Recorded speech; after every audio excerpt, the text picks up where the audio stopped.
अस्सलामुअलैकुम वरहमतुल्लाहि वबरकातुहू। आज हम एक बहुत ही अहम रात के बारे में बात करेंगे जिसे लैलतुल जायज़ा या रात इनाम कहा जाता है। ये रात रमज़ान के आखिर में आती है और इसमें अल्लाह ताला अपने बंदों की इबादत और नेक आमाल का आला तरीन अज्र और इनाम देते हैं।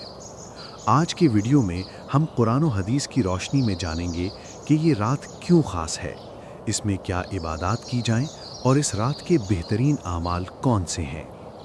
कुरान करीम में अल्लाह ताला फरमाते हैं, वमन यामल मिनस्सालिहाति मिन ज़करिन औ उन्सा वहुवा मुमिनुन फ़उलाइका यदखुलूनल जन्नता वला युज़लमूना नक़ीरा। ये आयत हमें याद दिलाती है कि अल्लाह ताला ईमानदारों के नेक आमाल का सवाब ज़ाया नहीं करता। हदीस में भी आता है कि रसूल अल्लाह सल्लल्लाहु अलैहि वसल्लम ने फरमाया, जो शख्स रमज़ान के महीने में ईमान के साथ इबादत करे और अल्लाह की रज़ा के लिए रोज़ा रखे, उसके पिछले गुनाह माफ़ कर दिए जाते हैं। ये हदीस हमें बताती है कि रमज़ान के इख्तिताम पर, ख़ास तौर पर लैलतुल जायज़ा पर, अल्लाह ताला अपने बंदों को इनामात से नवाजते हैं। फ़जीलत और अज्र। नंबर 1, गुनाहों की माफ़ी।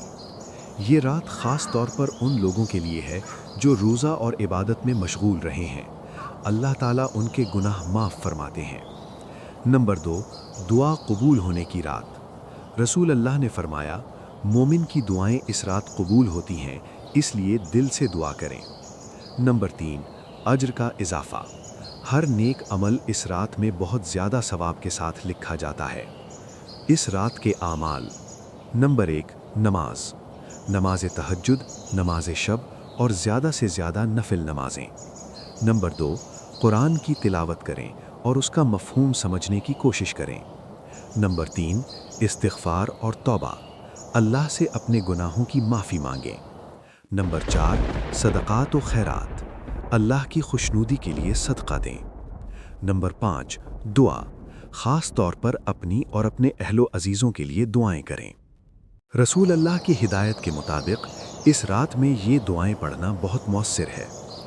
अल्लाहुम्मा जअलना मिन उतक़ाइका मिनन नारी वग़फ़िर लना ज़ुनूबना वरज़ुक़नल फ़िरदौसल आला। तर्जुमा, ए अल्लाह, हमें जहन्नुम से आज़ाद करने वालों में शामिल फरमा, हमारे गुनाहों को माफ़ फरमा और हमें आला जन्नत में दाखिल फरमा। आखिर में याद रखें कि लैलतुल जायज़ा एक ऐसी रात है जिसमें अल्लाह की रहमत और इनामात का ख़ास वादा है। ये रात सिर्फ़ इबादत करने या रोज़ा रखने वालों के लिए नहीं, बल्कि हर उस शख्स के लिए है जो दिल से अल्लाह की तरफ रुजू करे। तो दोस्तों, इस रात को ज़ाया ना करें, ज़्यादा से ज़्यादा इबादत करें, कुरान पढ़ें, दुआएं करें और अल्लाह से मग़फ़िरत तलब करें। इंशाअल्लाह अल्लाह ताला आपकी कोशिशों का बेहतरीन अज्र देगा। अल्लाह हम सब को इस रात की बरकत से मुस्तफ़ीद फ़रमाए। आमीन।